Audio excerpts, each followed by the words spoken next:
The number one way for a person to feel engaged in their community is to be able to vote for the leadership of that community.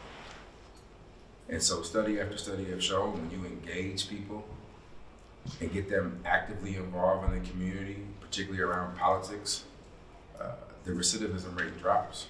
The historical perspective is that these bills were passed in the 1870s and 80s to make sure Black and brown folks and red folks, Chinese folks, couldn't vote.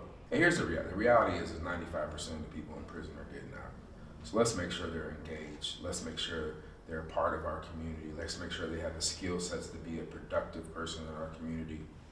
And let's make sure they have the ability to vote, that their voice matters. Or hold public office. Why? This is because of a felony conviction.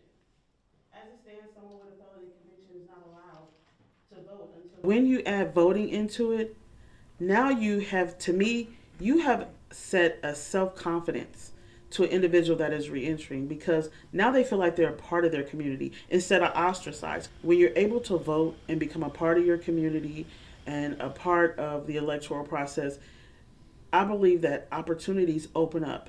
Talking with many of the returnees, they feel good about the idea that they can vote. In order to be a productive member of society, you got to be able to contribute to society. Being able to vote is being able to have our voice heard. I felt so hopeless and helpless not being able to have my voice heard in this last election. There are a lot of things that were on the ballot here in Nebraska that hit home with a lot of things that I advocate for, and one of those some of those things that I wanted to have a voice in. And I felt so helpless not being able to have my voice being able to be heard.